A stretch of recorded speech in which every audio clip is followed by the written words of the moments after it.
All right, so a buffer solution is a solution that prevents drastic pH changes upon addition of acids or bases.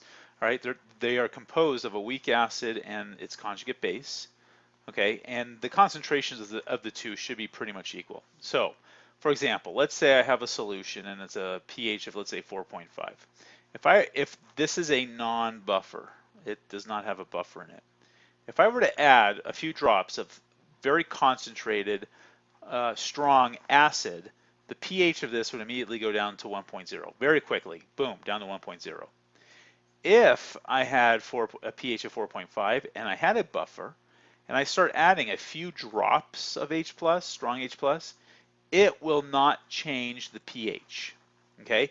If I keep adding H+, no change. If I keep adding, no change. If I keep adding, no change. Eventually, once I hit this concentration level, then it's going to start changing because I've swamped out all of the buffer. Okay? The buffer kind of consumes any additional H plus ions that you're adding. So if you add strong acid, you might be thinking, well, why is the pH not changing? I'm adding acid. Where's the acid going? Well, the conjugate base of this weak acid is actually consuming those H plus ions because you need H plus ions to have acid. All right, so let's take acetic acid, which is vinegar, okay, which the acid form I'm going to have is HAC, okay, acetic acid, and its conjugate base, I'll say AC minus. It's always the conjugate base. Okay, so it's just to show you, acetic acid is HC2H3O2, and the conjugate base of this is C2H3O2 minus. All right, so I'm going to have a mixture of this acid and this base to it. Okay, so how does this work? So we saw when you have a weak acid or base, you have these reversible arrows. What do these reversible arrows mean exactly? Sorry about that. What this, I kind of talked about it, is that you have a reaction that's going backwards and forwards. Okay, so basically this acid right here is going to ionize into H plus ions and acetate ions. However, once I form a certain amount of this, my acetate ion starts reconsuming the H plus ions and reverts back to the original molecule. Okay, so basically what happens is I hit what's called an equilibrium. An equilibrium is where for every mole of this that's ionizing, another mole of this is reforming its acid again. Okay, and I mostly have this molecule. I have a very small amount of this. Okay, so a buffer solution is the mixture of this acid plus I add in a lot more of this into here. Okay, so I basically have a mixture. So again, our mixture is of the HAC and the AC minus. Okay, let me see the next page. Yeah, so I'll talk about here. So I have HAC, I'll do it this way so I have to do the molecules, plus AC minus plus H plus ions. Now I'm adding in some AC minus in there because a buffer solution is a mixture, remember, of the weak acid plus the conjugate base. So I'm adding in this, which as soon as I put this in water, it does this equilibrium, and I'm also adding in a lot more of this. So I have a huge amount of this AC minus.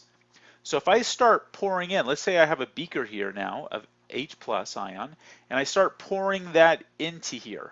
What's going to happen is this huge amount of AC minus is going to see all this extra H plus that I'm putting in there, and it's going to start reacting with this H plus ion to reform HAC.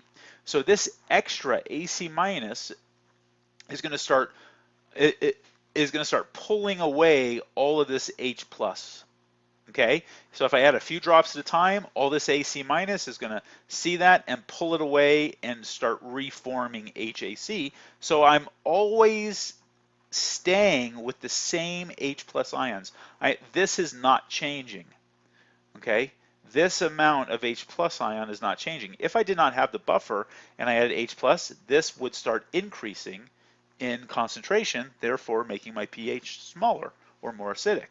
But since I have all this AC minus and it sees this H plus ion, it starts pulling it out of the equation. Well, eventually, if I added so much of this H plus that I've consumed all of my AC minus, what's going to start happening? This is going to start increasing and my pH will go down to 0 eventually, or 1. Okay, so that's why at the first slide I showed you that it stays at pH, but then when you add so much of it, you eventually will go down to 1 because you have pulled out all of that AC minus out of the equation. All right, so I hope that makes sense. And it's got to be a mixture of a weak acid and base. So this question here is saying, would this make a good buffer solution? And the answer is going to be no. And why is that? Well, this is a strong acid. Okay, well, why don't strong acids work? Well, if I take HCl, this completely ionizes to H plus and Cl minus ions. I no longer have any of this.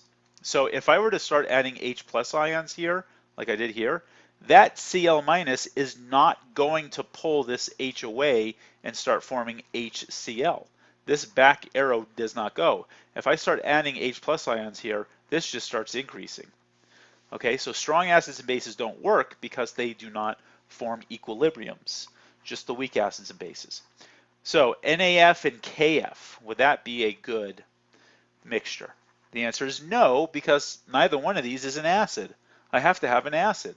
These are both strong, well, they're technically both salts from strong acids. I'm sorry, no, that's incorrect. They are salts from weak acids, but I don't have a weak acid. So this would make a good solution because I have a weak acid, HCN, which is not one of the 7 strong acids, and its conjugate base, the sodium cyanide. All right, how do I know it's a conjugate base? Because it's a CN minus, and my sodium is the counterion. Anytime I have a minus here, that means I have to have usually a 1A counterion, like sodium with it, potassium, or lithium. Okay, so those are the answers to that. All right, so I hope this chapter makes sense. If there are further questions, please feel free to ask me during class or email me or come to my office hours.